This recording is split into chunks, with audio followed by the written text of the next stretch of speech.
Hello guys, in this video I'm going to show you how to allow the Yelp application to target ads on other sites and apps, but first I just want to mention, don't forget to subscribe to my channel because at 10,000 subscribers I am going to show you my whole YouTube revenue statistics and growth strategy, how to make money online. Now let's jump into it. First of all, open the application on your phone.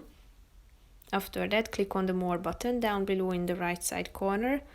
Scroll down to the bottom and click on Settings. Then tap on Privacy Settings. After that, scroll down to the ads displayed of Yelp, and here you can allow the app to target ads on other sites and apps. So click on either the yes or the no option on the right side of the screen. So basically that's it for this video guys. See you in the next one. Bye bye.